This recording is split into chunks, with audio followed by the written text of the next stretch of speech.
जाहिर तौर पर 8 दिन का वक्त, 5 कंट्रीज और कई ऐसे संबंध हैं जो स्थापित होने हैं और एक तरीके का जो संदेश है वो ना केवल चाइना को, ना केवल पाकिस्तान को, बल्कि अमेरिका को भी जाता हुआ नजर आएगा।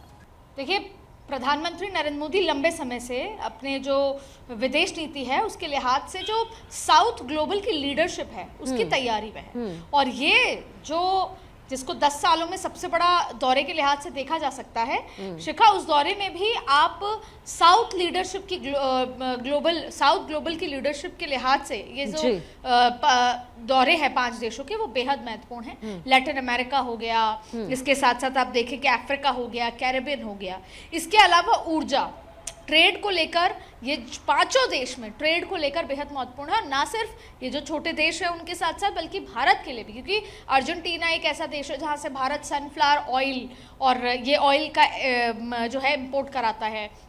इसके साथ साथ आप देखें कि और भी तमाम जो दूसरे देश हैं वहाँ पर गोल्ड का हमारा बहुत अच्छा रिश्ता है, गोल्ड इंपोर्ट कराने का।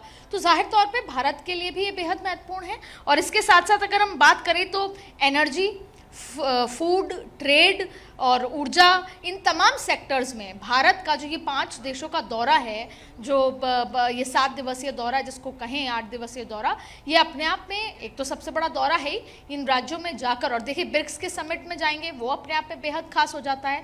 इसलिए ये दौरा बेहद खास है साउथ ग्लोबल लीडरशिप के भी लिहाज से और इंडिविजुअली इन देशों में जाकर। इसमें से एक देश तो ऐसा है जहाँ पर 30 साल के बाद जाया जा रहा है। तो जाहिर तौर पे हर एक देश और भारत के अपने एक इंडिविजुअल रिश्तों की शुरुआत के साथ साथ उसको और प्रगाढ़ करने को लेकर, एक देश ऐसा भी है जहाँ पर बहुत सारे इंडियंस वहाँ पर रहते हैं, तो उनके वहाँ के जो इंडियंस हैं, एनआरआईज हैं, उनके लिए जो किस तरीके से वहाँ की जन सुविधा है। तो ऐसे बहुत सारी चीज़ें हैं जो प्रधानमंत्री नरेंद्र मोदी के जहन में हैं, जो इस 5 देशों के दौरे में वो पूरा करने वाले हैं। जी।